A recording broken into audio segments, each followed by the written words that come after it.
ascension into the heavenly realms. Enoch is taken up to heaven in this famous statement that you find in the Bible that Enoch walked with God and he was no more.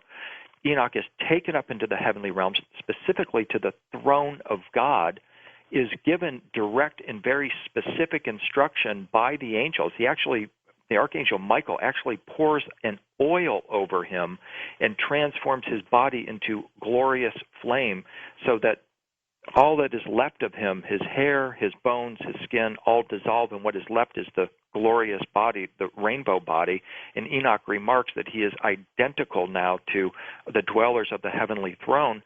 He stays there for a time, is given this instruction, then is sent back to earth for a period of time in which he is allowed to share this knowledge that he's accumulated. Then he's taken back up into the heavenly realms once more. He's given a new name, Metatron, which means beyond the throne or perhaps beyond human, and is given a new job. He now is the guide of humankind, and he operates in this kind of interdimensional realm so that any human who's doing this kind of esoteric research like Enoch was doing would come on the radar of these beings. Then they would be able to interact and communicate with humans who are on this path and assist them in their transformation. How much of this ascension is spiritual or just human, but they just knew things? Well, I tend to try to look at it from a secular and a spiritual point of view. I mean, one of the words we've been using, the glory body, the glorified body, I mean, that's considered to be a purely spiritual term, and specifically a Christian term. But when you look at it from the perspective of science, you're talking about what is enfolded within our DNA. And part of what I'm about right now is linking with researchers. I mean, Dr. Bruce Lipton is a good example of someone who's talking about what is in our DNA that could spontaneously metamorphose into the next level of human. He is documenting that this is actually possible. David Wilcock was sharing research about how this is literally actually possible, that we can spontaneously transform or transfigure into light beings. The Bible says it will happen at the last trump, which means a tone, wave, or reverberation. And so this plays into this whole idea that David has been developing, that we're moving into an area of the Milky Way where the energy is higher, and it may be that this higher zone of frequency is feeding our light body and might be assisting in this transformation. So this is all science that we're talking about now, but we're using spiritual terms to describe this transformation. It's fascinating, though, that, again, looking at the past, they all had this ability to shroud themselves in this light, all of them. And I really appreciate your use of the word shroud there, George, because the shroud is considered is a term used for example, the Shroud of Turin, which is believed to be a relic of Jesus' resurrection. The shroud is another term for that is the robe. And they call this light body the robe of glory, the mantle of glory.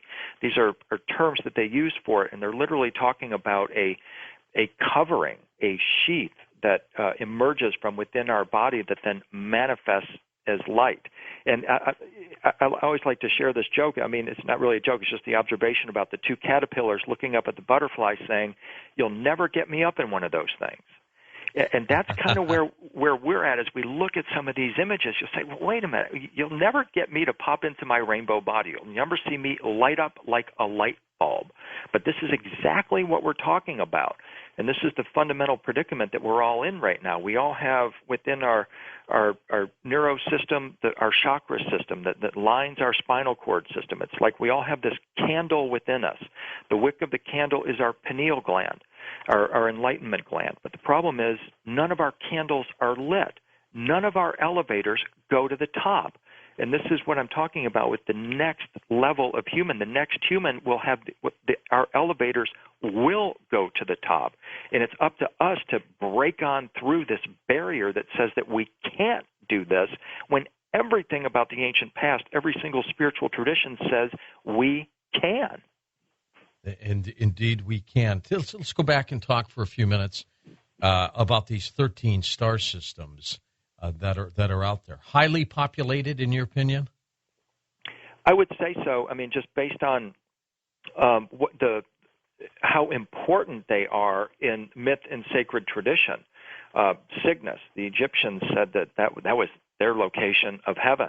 And they talked about their beings, especially their creator gods, Ptah, coming from Sirius. So it suggests to me that what we're describing here is Earth being brought online with these other, or Earth and Sol, the name of our star system, being brought online with this federation of star systems and this greater life that's out there. I call this the New World Order, because while many talk about the New World Order as being some kind of a prison planet scenario, what I'm saying is that if we break through this and actually look at what the ancients were trying to get us to connect with, that's the New World Order, is us connecting our consciousness with these vastly advanced beings and beginning to picture ourselves as a member of a federation, if you will, of these star systems with beings coming and going.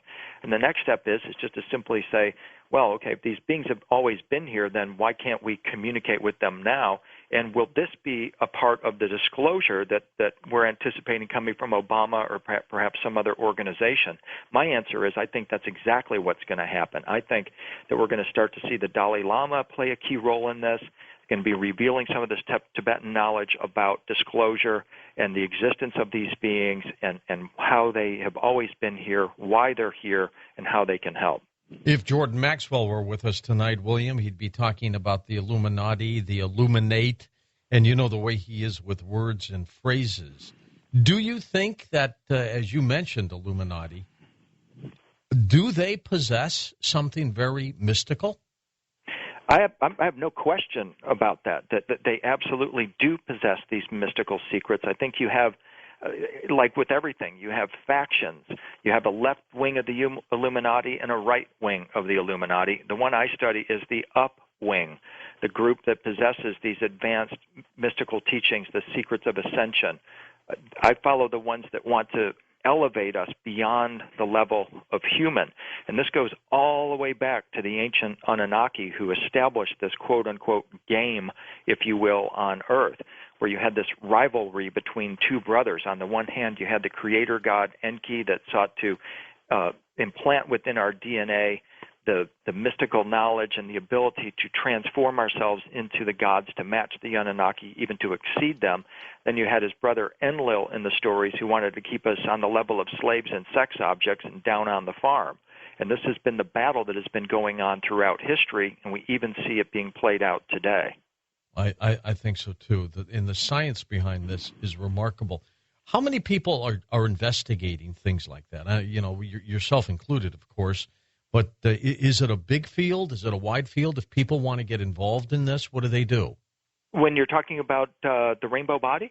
That and just about everything else that has to do with investigative mythology. In my experience, and I'm truly a blessed person, I believe, George, because I have in my audiences, and I'm sure other researchers will share this sentiment, an extraordinary brain trust of people out there who are studying this. Typically, I think of the greatest untapped resource on the planet if I were to describe it, would be they're female. She's a woman. She's in her mid-50s, early 60s, maybe on the edge of retirement, if not retired, has disposable income. This is her life. There is a vast number of people out there that are dedicating themselves to their spiritual evolution, and it's they who are building this thought form for the next level of human. And when I talk with especially these elderly, or I mean that in the sense that there are elders. These are the sagely women in particular, and also the men too. They recognize that their kids who are in their 20s, 30s, and maybe early 40s are not as much interested in this, but it's their grandchildren who are coming along and who who absolutely resonate with these ideas and are embracing them. And so I see that these elders, these sagely women and men who are doing this work right now are doing it for themselves, but ultimately it's this younger generation that's coming up that's going to benefit most greatly from it. All right, up next with William Henry, we're going to talk about the Reptilians and the Anunnaki. Get ready for that. My, oh, my, oh, my. His website, by the way, William Henry, ShapeShifters.net. We'll be back in a moment on Coast to Coast AM.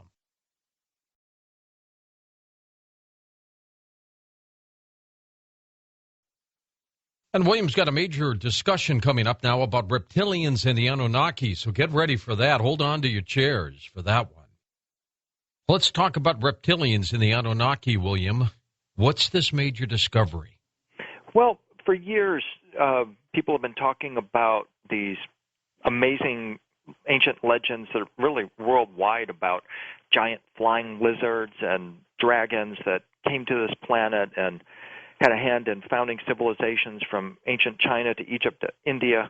And in the modern era, we talk about reptilians, and people have a tremendous fear of reptilians. And a lot of this, I think, can be attributed to the work of R.A. Boulay and his work, Flying Serpents and Dragons. And then certainly David Icke picked up on this and introduced this idea that there's this reptilian faction of beings that are actually controlling the world. They manipulate the bloodlines of some of the royal families, for example, the British royal family, and they're considered to be, you might even think of them as the heads of the Anunnaki.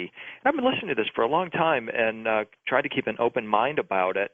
And then as I started doing this research into the seraphim, this highest order of angels, I noticed, well, first of all, when you look up the word seraphim, the word means the winged and fiery serpents, or simply the fiery serpents. And when I look at this, I'm thinking, well, wait a minute, isn't that the same as the definition of the reptilians? Could there be a connection between these alien reptilians that David Icke and others are talking about and the seraphim? And if so, how do you reconcile David Icke's view of the reptilians with this ancient view of the seraphim as the highest level of beings in the Judeo-Christian tradition? What's going on here?